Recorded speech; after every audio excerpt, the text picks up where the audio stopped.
Béatrice Jaoui Dahan, bonjour à vous, bienvenue sur France 24. Vous êtes la cousine d'Ofer Calderon. Merci de prendre quelques instants pour répondre à nos questions. Une question d'abord toute simple.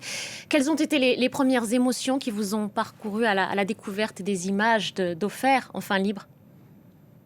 Bonjour, merci de me donner la parole au nom de toute la famille, Jaoui, Calderon.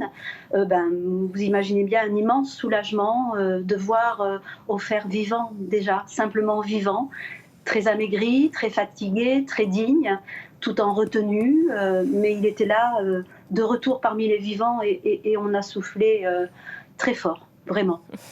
Vous avez hâte de l'entendre, de lui parler, de recueillir ses premiers mots sans doute? Oui, bien sûr, on a hâte de l'entendre. Je pense qu'il va avoir à nous raconter des choses assez terrifiantes quand même, assez terribles, de ces mois passés en captivité, probablement seul dans les tunnels du Hamas. Et puis, il va avoir aussi à écouter, à entendre, parce que probablement, il est resté un peu fixé au 7 octobre, parce qu'il a vécu le 7 octobre et toutes les atrocités dont lui-même avait été témoin. Je crois qu'il ne savait même pas voilà, que l'un de ses fils, qui était aussi au kibbutz Nir Oz, était encore vivant, que sa femme était vivante. Il va apprendre le décès de sa belle-mère, ma cousine, Carmela, 80 ans, qui a été assassinée avec sa petite fille, Noya, 12 ans. Et puis toute une partie du kibbutz Nir Oz qui a été complètement laminée, détruite, avec 14% de la population qui a été tuée. Voilà, ça va être tout ça, tous ces échanges-là, et ça va être compliqué. Il y a cet instant présent et ces images qu'on voit sur nos écrans, des retrouvailles donc d'Ofer Calderon avec ses enfants.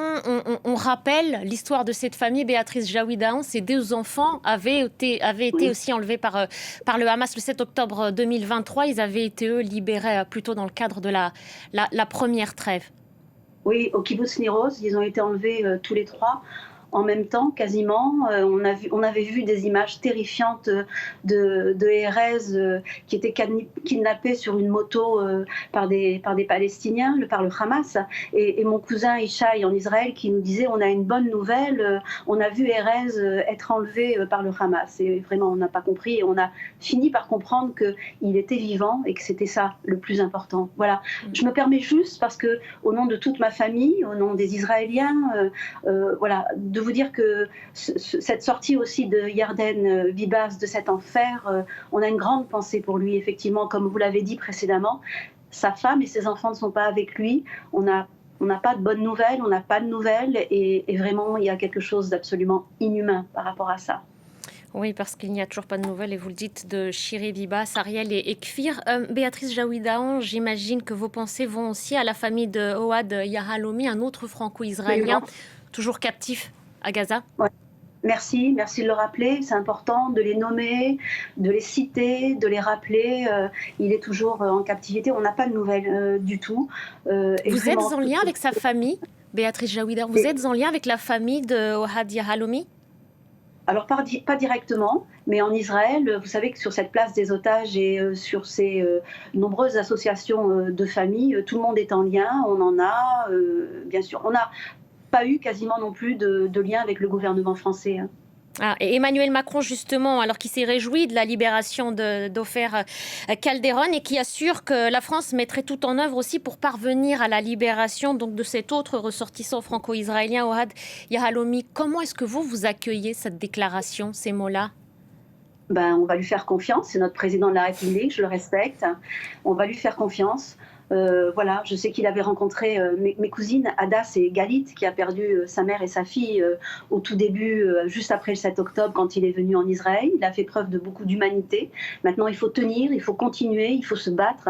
Et je pense que là, il y a beaucoup de politique qui rentre en jeu. Mais moi, je lui fais confiance. Alors justement, en parlant de politique, Béatrice Jaoui Dahan, des voix s'élèvent en Israël pour reprendre la guerre, notamment ce ministre d'extrême droite, Bezalel Smotrich. Quand vous entendez de telles déclarations, alors qu'on sait que des otages sont toujours à Gaza, comment est-ce que vous réagissez? Je me dis vive Israël, c'est une démocratie, tout le monde peut s'exprimer, chacun a le droit de dire ce qu'il pense. C'est pas le cas en face quand même. Le Hamas est un mouvement terroriste, il n'y a pas tellement d'opposition, ou en tout cas ceux qui sont opposés n'existent quasiment plus. Mais Voilà, l'idée de vouloir reprendre la guerre alors qu'il y a cette trêve qui tient malgré tout, est-ce que ça suscite une inquiétude, une angoisse? Pour l'instant, la trêve, elle tient. Le gouvernement israélien fait tenir la trêve. On est aussi très inquiet du côté du Hamas, hein, qui sont en capacité aussi de tenir leurs engagements. Et voilà, là aussi, on va tenir. On va faire confiance au gouvernement israélien. Moi, j'ai confiance. Merci beaucoup, Béatrice Jaouida. Merci d'avoir pris le temps de répondre à nos questions sur France 24. Merci à vous.